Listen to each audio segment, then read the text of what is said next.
Okay, I'm in the Elinchrom booth here with Chris. Okay, and I guess Chris, what's your role with Elinchrom? Well, I own the Flash Centre in London. We are the British distributors of Elinchrom. We also distribute a number of other products such as Akuto rigs for digital SLRs, the Pro Video enabled digital SLRs. But I also work with Elinchrom. I've worked with Elinchrom for more than 20 years, and what we try to do is take back the customer's view of the product that they need to Elinchrom to give them the view of the market that they require to make the right stuff. Cool. I guess when did Elinchrom start, and how did you get involved initially? Well, Elinchrom started almost 40 years ago. I haven't been involved in Elinchrom for 40 years, but I got involved around 1989. My father and myself had been involved in running a company called Leeds Camera Centre. That was very successful. We were bought out a couple of times. My father then had the opportunity to buy into Elinchrom. He went that route into Elinchrom. I then got more involved in another business he'd been running called the Flash Centre. The Flash Centre has become mine. So essentially Malcolm owns and runs Elinchrom with his team. I own and run the Flash Centre with my team, but we also interact very closely because we understand each other's businesses intimately. Okay, excellent. So kind of in a way family business on multiple levels. Sure, absolutely. Oh, very much a family business. And in fact, even where we have employees that have been with us a long time, they become almost family members. Certainly friends, almost family members. Cool. Okay, let's talk about some of the new products that you're introducing this year, or maybe since the last Photokina.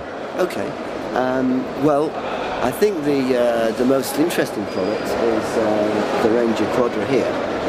When I say the most interesting product, the Ranger Quadra is a product that was launched at Photokina 2 years ago. At that time it was absolutely revolutionary in the sense that it combined a continuous LED modelling lamp with a flash circuit in such a way that you could shoot video with the available equivalent 50 watts LED modelling lamp and shoot stills at the same time. Given that the 5D Mark II had just been introduced by Canon, it was a perfect marriage of technologies, and it seems to have captured people's imaginations. Since that time, we're on to now generation 2 of the Ranger Quadra. People complained that the top panel wasn't quite bright enough.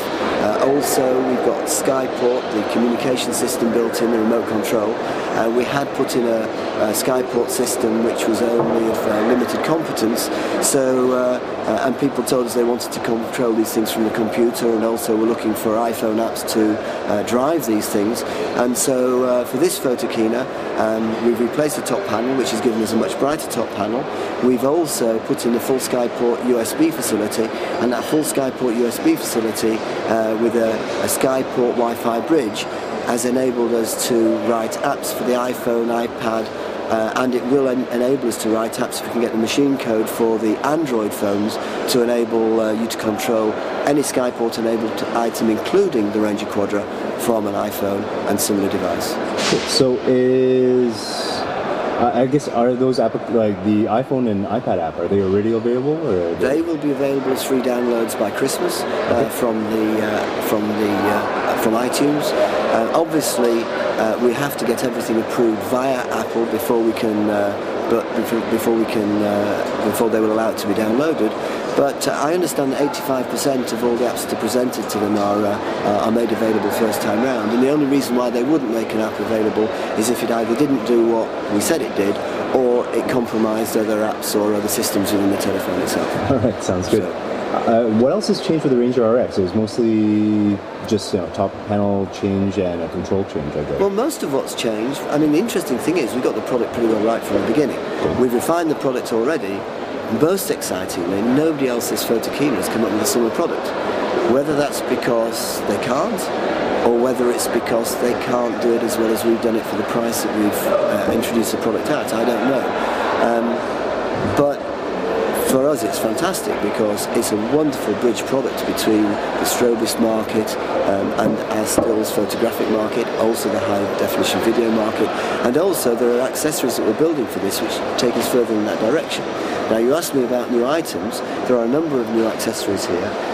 In March we launched the first of the ring flashes. This is a 1500 watt second ring flash. We've just announced at Photokina a 400 watt second ring flash here, and the claim to fame of this is that it's probably going to be priced around £300. Oh. It means therefore that we can package the ring flash with the Ranger Quadra as a specific option. But also what's interesting is I'm talking to a lot of photographers who are saying that they really love the idea of using ring flash as a fill light. The reason is you can set up lighting maybe with your speed lights or whatever, but of course the advantage of a ring flash as a speed light is you set it a couple of stops under the main light and it's always in the right position because it moves with the camera. It's a perfect fill light. So I guess what's minimum power that you can achieve with ring flashes and the Ranger Quadra? With the Ranger Quadra on its low power, on its high speed, low power channel, we can go down to 8.2 watt seconds. Okay. Now the recycling time for 400 watt seconds is 2 seconds, so as you can imagine at 8.2 watt seconds we can recycle very, very quickly. So is it linearly scaled? Are there different banks of capacitors in these systems, or is there just one bank of capacitors, therefore it's a very linear scale? In this particular unit there are 2 banks of capacitors. There is one bank of capacitors which combines with a smaller bank at high power. And typically that, as I say, would give you 400 watt seconds, recycles to full power in 2 seconds, and with a single A head would give you a 3,200 of a second flash duration. So it's pretty good for sports. But if you want ultra high speed flash, although I have to be careful because ultra high speed is 100,000th of a second, but within the context of the power available here, the lower power channel is 132 watt seconds, and that's disposed of in a 6,000th of a second, 2.5 millimeters.